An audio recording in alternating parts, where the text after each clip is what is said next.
Chimpanzee की memory हमसे कई गुना ज्यादा तेज है, इतना कि आप सोच भी नहीं सकते। पहले मैं आपकी मेमोरी चेक करूंगा, फिर हम देखेंगे कि कैसे चिंपैंजी की मेमोरी हमारी उम्मीदों को चकनाचूर कर देती है।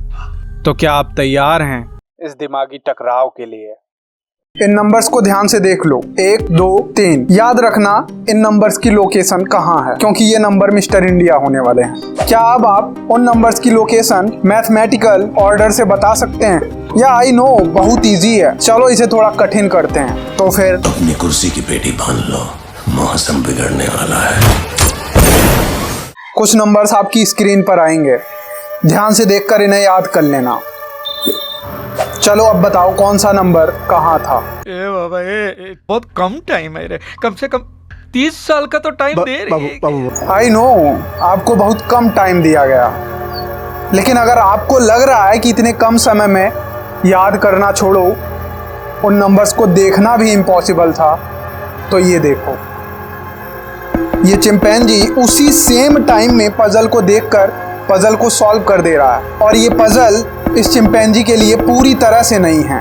यदि अब आप सोच रहे हैं कि चिंपैंजी की मेमोरी रोबोट जैसी और हमारी मेमोरी गजनी जैसी, इतना अंतर क्यों? तो फिर इसका जवाब है क्योंकि हमारे पास लैंग्वेज है। नहीं समझे? मैं हूं ना समझाने के लिए।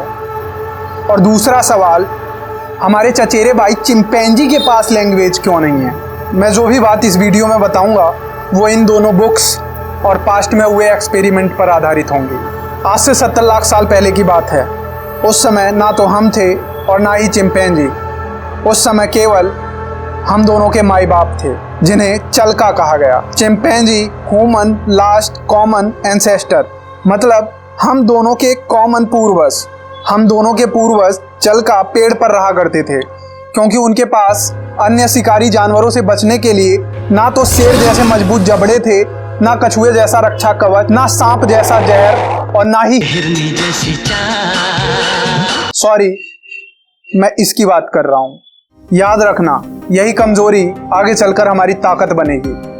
अब होता यूं है कि जलवायु में परिवर्तन के कारण हमारे पूर्वजों के अच्छे दिन समाप्त हो गए और खाने की कमी हो गई, तो उनमें से जो कमजोर थे उन्हें धक्का मारकर जमीन पर भेज दिया गया।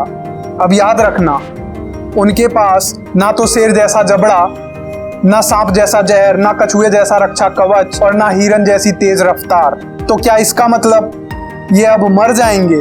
अरे नहीं, इसी वजह से ये अब टीम बनाएंगे। I am not talking about dream 11। उन कमजोर चिल्काओं को जिंदा रहने के लिए एक दूसरे को कोऑपरेट करना पड़ा।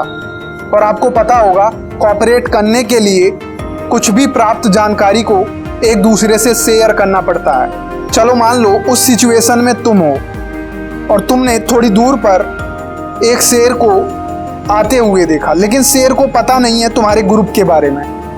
तो तुम क्या करोगे? सबसे पहले तुम जाओगे अपने ग्रुप के पास और अपने ग्रुप को ये बताने की कोशिश करोगे कि शेर आ रहा है, लेकिन तुम्हारे पास एक शब्द भी नहीं है जो शेर को डिनोट करता हो। तो क्या करोगे अब? तो तुम अपने ग्रुप को बताने के लिए शेर की मिमिक्री करोगे या फिर इशारों से समझाओगे। और ये करने में तुम अगर असफल हुए तो तुम सबको शेर मार देगा। और एक खास बात, यही कमजोर चिल्का जो पेड़ पर से जमीन पर भेज दिए गए थे, वो आगे चलकर इंसानी प्रजातियों में बटे, और जो ताकतवर चिल्का पेड़ पर रह गए थे, उन्होंने चिंपैंजी जैसी प्रजातियों को जन्म दिया। इस प्रकार कोऑपरेट करने के लिए कमजोर चिल्काओं ने बॉडी लैंग्वेज की शुरुआत की। बॉडी लैंग्वेज मीन्स, जैसे मैंने यूं गर्दन हिलाई तो इसका मतलब आप समझ गए होंगे कि कुछ मना करना है। अब ये आया कहाँ से? जैसे छोटा बच्चा जिसकी भाषा अभी तक विकसित नहीं हुई है, वो शब्दों को नहीं जानता है, तो उसकी मम्मी उसे खाना खिला रही है लेकिन उसका पेट भर गया है, तो अपनी मुंडी इधर उधर करने लगता है ताकि खाना उसके मुंह में न जा पाए, लेकिन बाद में यही मुंडी हिलाना इनकार करने के रूप में बदल जाता है। That's body language. एंथ्रोपोलॉजिस्ट कहते हैं कि हम उस समय अपनी जानकारी सामने वाले से शेयर करना चाह रहे थे, इसीलिए हमारे आँख का स्क्लेरा इवोल्यूशन के दौरान वाइट हो गया। अन्य जानवरों में ये वाइट नहीं होता है। अगर ये स्क्लेरा वाइट नहीं होगा तो सामने वाले को ये पता ही नहीं चल पाएगा कि हम कहाँ और क्या देख रहे हैं। लेकिन ये वाइट होता है और हमारी पुतली ब्लैक, ब्राउन या किसी किसी की ब्लू भी होती है। तो इसी कारण से ये पुतली जिधर घूमती है तो सामने वाले को पता लग जाता है कि ये देखना क्या चाह रहा है और कहाँ देखना चाह रहा है। चलो अब देखते हैं कि हम इंसान आंखों से कैसे बात करते हैं। मोहब्बत की शुरुआत में जबान से तो बात कम ही होती है, आंखें बोलती हैं। एक और देखो,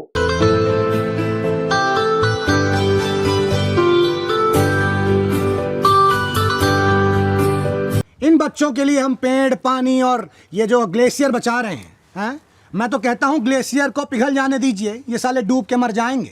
I am just kidding with you, not like that. Have fun and enjoy your life, but never let that fun ruin your life. और ये बॉडी लैंग्वेज हमारे सबकॉन्शियस माइंड के गहरे लेवल पर स्थित है।